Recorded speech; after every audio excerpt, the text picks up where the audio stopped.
Hello, this is Michael Funch from the Nordic Pavilion at COP26, where we have our daily briefing. We will have a briefing all the way throughout the COP negotiations, where we talk with leading negotiators and UNFCCC affiliations like Marianne Carlson here today, to give you an insight into what's going on here in Glasgow at this really important event, or crucial event, one might even say.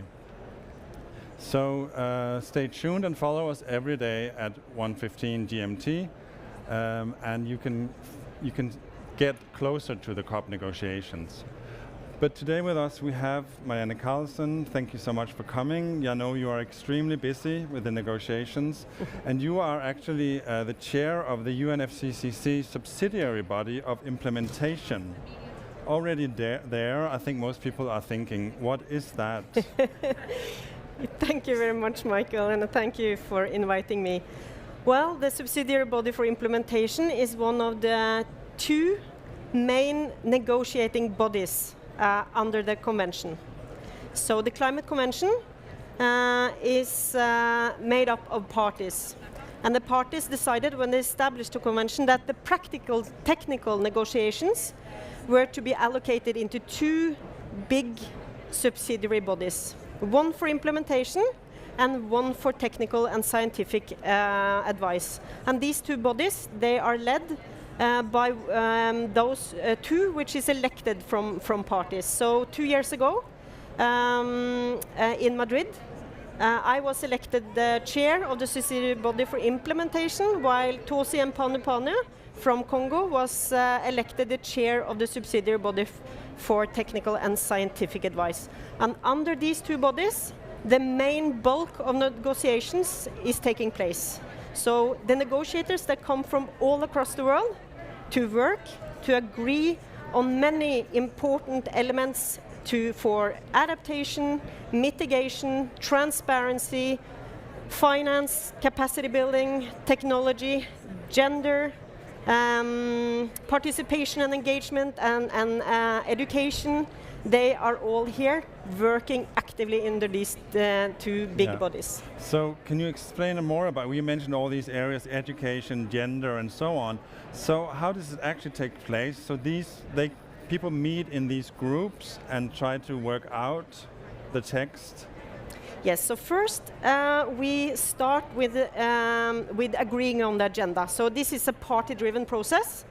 So parties, that's countries. So countries, they meet and they agree on the agenda because they are the owner of this work. And yesterday we opened 47 agenda items under the subsidiary body for implementation. And for many of these items, I then established contact groups, which is the actual groups where parties meet to negotiate the text. That can be either what we call conclusions or decisions. And then on Saturday, in only 5 days, parties will meet again and agree on these texts. And meanwhile, the negotiators, they sit in their rooms with two facilitators, one from developed and one for developing countries, and then they work on text. They work on, first maybe they say something about their positions, where they are, what they want, and then they start getting things on paper, and then they start a drafting process where they find, the words where they agree, so that at the end of the week we can come forward with important decisions on how do we strengthen, for example, the support for the most vulnerable countries. There is a review this year under the SBI about how to strengthen the support for LDCs, for the least developed countries. Especially on adaptation. And that is, of course, a very important delivery for this conference as such, to make sure that this platform can be a platform for support for those who need it the most, and also to enhance implementation across the world on many areas. All this talk about ambition, it's important, very, very important. But that ambition is built on a platform of support as well. And not only support in form of finance, but capacity building, technology. It is based on cooperation. It's based on rules, that we have a common playing ground in a way. And all these rules, all these established ways of working, all that support has been built up through many years. This is a 25-year-old process. It's not only about this meeting, it's how we work and support and enhance what we already are doing. But can I then ask you, now you mentioned also that you sit in these negotiation groups and you talk about words.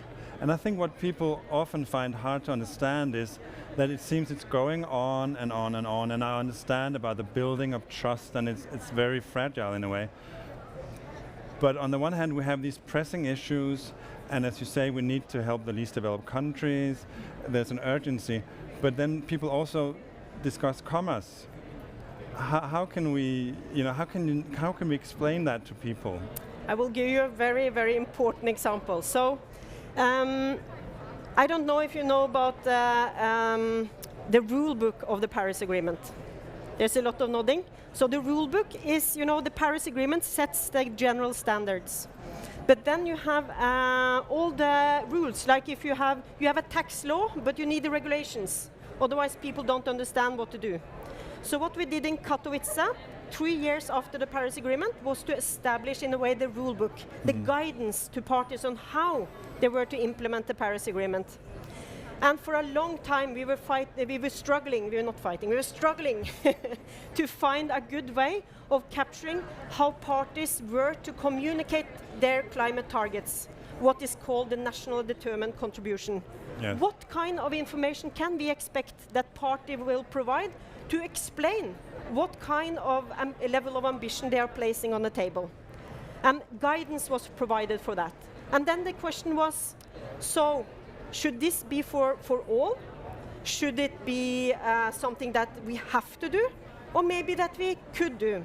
It's a very big difference between may, it's a word, may, and shall. So may as appropriate is very different from shall as appropriate. I'm very proud to say that it was shall as appropriate, but it took 3 years. Thank you for that, Maria.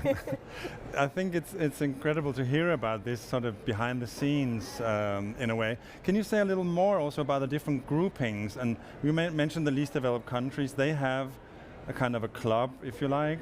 And what are some of the other groupings?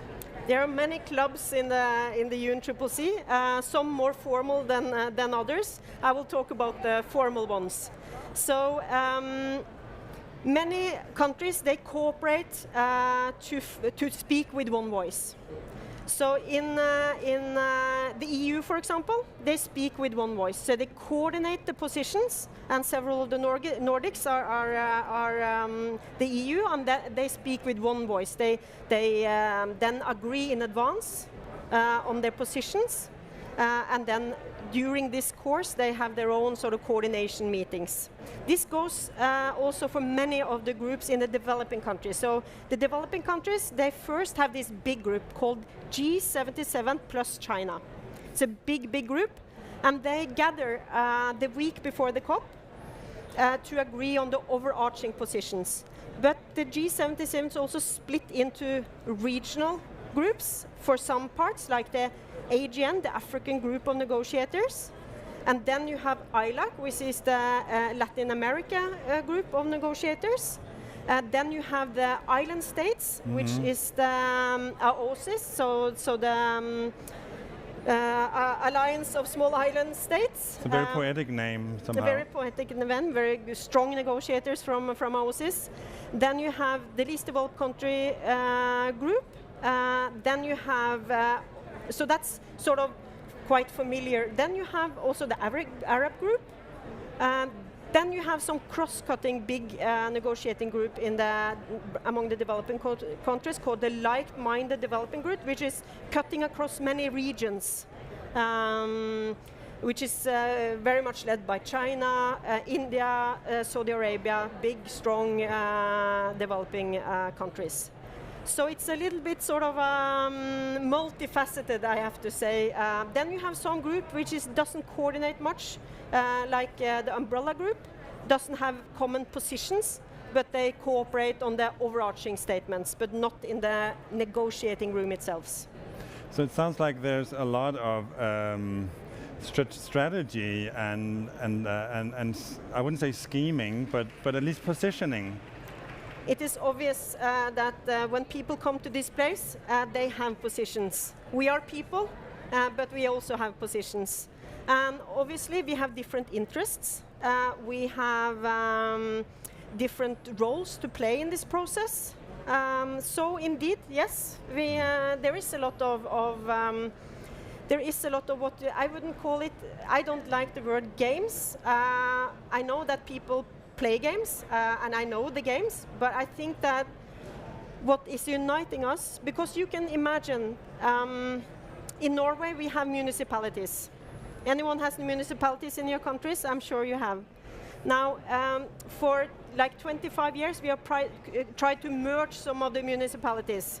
They speak the same language, even the same dialect, and still it takes 20 years. I think it's amazing that the world can come together and actually be able to agree on anything across all those languages, all those interests, and all those differences. But if you ask Greta Thunberg, she's going to say, no, you're not doing enough. What do you think it will take to move this forward? What do you think it will take here at COP26 to move things forward? Well, one thing is the positions we carry as representative of governments. And our governments are politically led. And they are elected by people.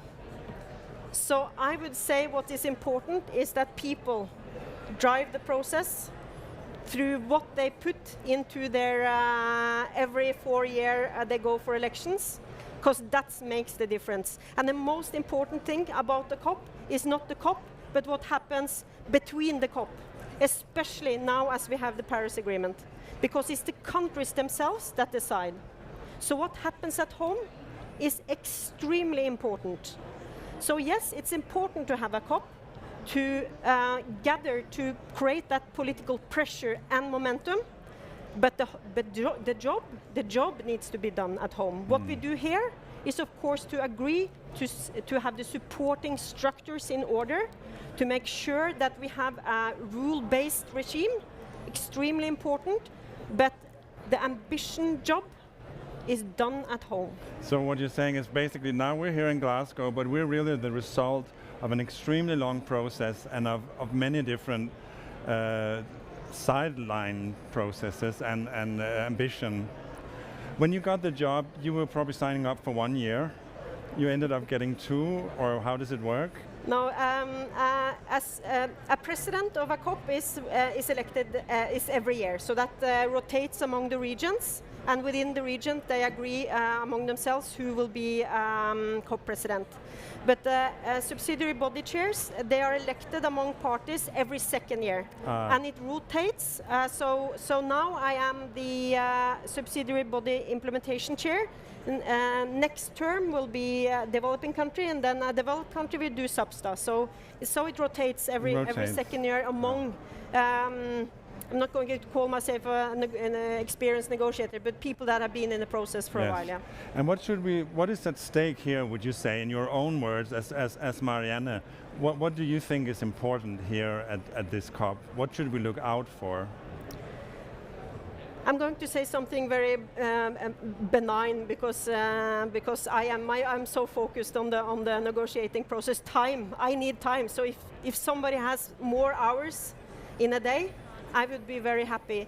We have 63 mandates to address in 5 days. We have limited space. We have to exercise extreme diligence and discipline to get our text in order. And we need that, because if we cannot agree now after 2 years on many of the small and maybe boring issues, it is still creating that fundament, and we cannot let the fundament start to crack. So for me, that is important, but of course, for everyone coming here, for everyone looking from outside, they need a clear signal. They need that assurance that it will move, it will happen, so that they can take decisions in their every life and also support very high carbon pricing. So actually today our day here at the Nordic Pavilion was called Engagement and Leadership. So that's basically the two things you're talking about, engagement and leadership. It is. So thank you very much, Marianne. I know you're extremely busy. I'm so happy that you could be with us here today, and I think you gave everyone an excellent introduction. Thank you very much. Pleasure being here. Thank you.